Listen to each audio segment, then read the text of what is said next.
faire une vidéo où qu'on va encore saquer la psychiatrie française. Parce que il y a des psychiatres là, et des infirmières, elles ont rien à foutre en psychiatrie.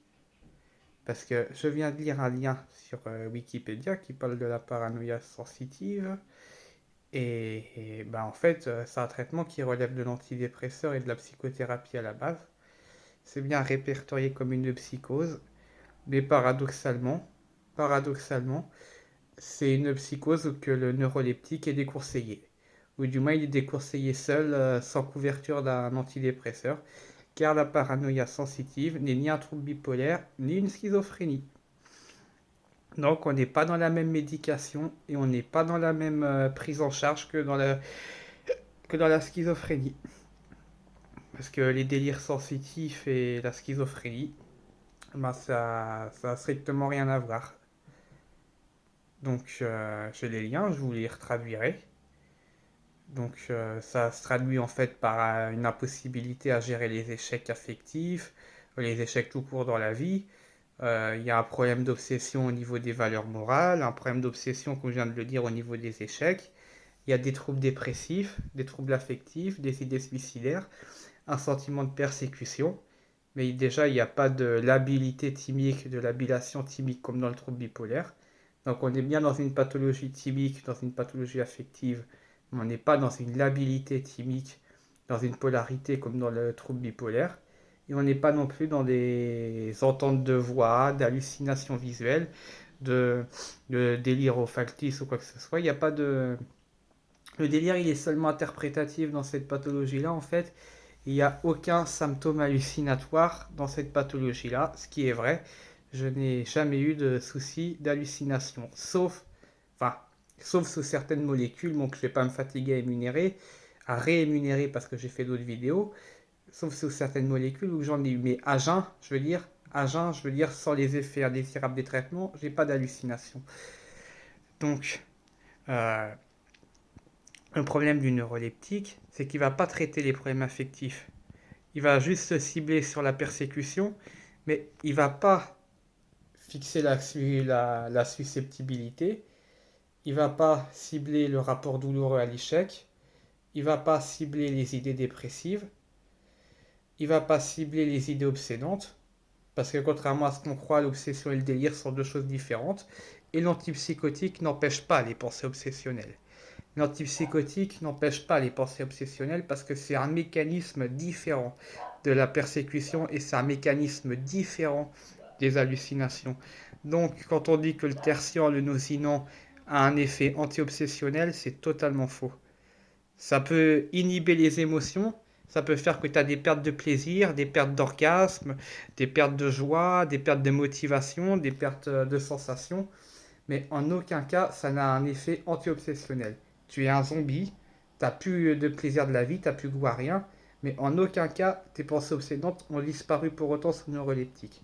C'est une déception, je le sais, mais je peux le dire que quel que soit le neuroleptique, un trouble obsessionnel ne disparaît pas avec un neuroleptique. Que ce soit de la Bilify qui peut agir sur le D3 ou des conneries comme ça, les recherches là c'est faux. C'est totalement faux. C'est totalement faux. Je me fatiguerai pas à expliquer les neurotransmetteurs comme la dopamine, tout ça, mais ici, parce que moi je veux plus sensibiliser à la maltraitance qu'à la psychiatrie, qu'aux médicaments, tout ça, mais c'est totalement faux. En aucun cas, un antipsychotique est un anti-obsessionnel. C'est un antidélirant, mais ce n'est pas un anti-obsessionnel. Et c'est aussi valable pour la Bilify. Enfin, la ripiprazole, parce qu'en France, on nous donne le générique. Donc c'est totalement faux. Et ce qu'ils font en psychiatrie avec des patients comme la paranoïa sensitive, entre autres, ou qui a des grosses souffrances affectives, des grosses souffrances émotionnelles, avec effondrement à l'intérieur, parce que sur le lien Wikipédia, ça parle bien d'intériorisation aussi. Donc, mettre un neuroleptique qui va inhiber les émotions dans une pathologie d'intériorisation, bon, j'articule mal, mais vous m'avez compris, je ne pense pas que ce soit top. Donc, allez renseigner délire sensitif d'Ernst Kretschmer ou paranoïa sensitif ou vécu sensitif, ces trois termes, c'est la même pathologie et c'est quelque chose d'affectif. Et pour en revenir à l'infirmière, aux infirmières qui m'ont mal parlé à Pucin, qui m'ont donné de l'alprazolam, c'est par exemple, l'interne à Marseille aussi, à Nantes, qui m'ont donné du tertian. Alors à Nantes, 40 gouttes de tertian parce que je me levais la nuit. Bon, il m'en avait donné le soir en fait pour l'angoisse, là j'étais d'accord à ce moment-là, mais il m'en a redonné dans la nuit, pas parce que je me suis réveillé angoissé, mais parce que je me suis réveillé pour aller faire pipi. Il m'a redonné 40 gouttes de tertian juste parce que j'ai eu le malheur de faire pipi. Donc oui, effectivement, c'est le cas de le dire, après l'épisode de Nantes, j'ai intériorisé et quand j'ai vagabondé dans la France suite à un traumatisme et que je me suis retrouvé à Marseille, là oui, quand on m'a redonné 25 gouttes de tertian, j'ai pété les plombs par rapport à ce qui s'était passé à Nantes et à Châlons. Parce que bon, je suis originaire de Châlons en Vendée. Et j'étais aux urgences de Châlons aussi. Donc je connais bien le tertian et le nosinant. À Châlons c'était le nosinant, à Nantes c'était le tertian. Donc quand on m'a redonné du tertian à Marseille, oui, j'ai dit non au médecin et ça a dégénéré parce que le médecin, il a fait entrave à la sortie de ma porte de chambre pour faire barrage pour empêcher de sortir. Il me disait, monsieur Duo, stop, c'est un traitement de tertian qu'on peut donner à des enfants de 6 ans, arrêtez vos conneries, il est bien toléré. Maintenant, par rapport à l'agression sexuelle et par rapport au viol, donc vous vous dites victime, vous avez déposé plainte au commissariat, c'est la justice, c'est pas le problème de la psychiatrie. Non, non, non, des agressions avec vol et des agressions sexuelles, c'est aussi, ça regarde aussi la psychiatrie, ça regarde la justice, oui, mais les chocs post-traumatiques que ça entraîne, ça regarde la psychiatrie aussi, ça regarde pas que la justice. Donc il a tout faux.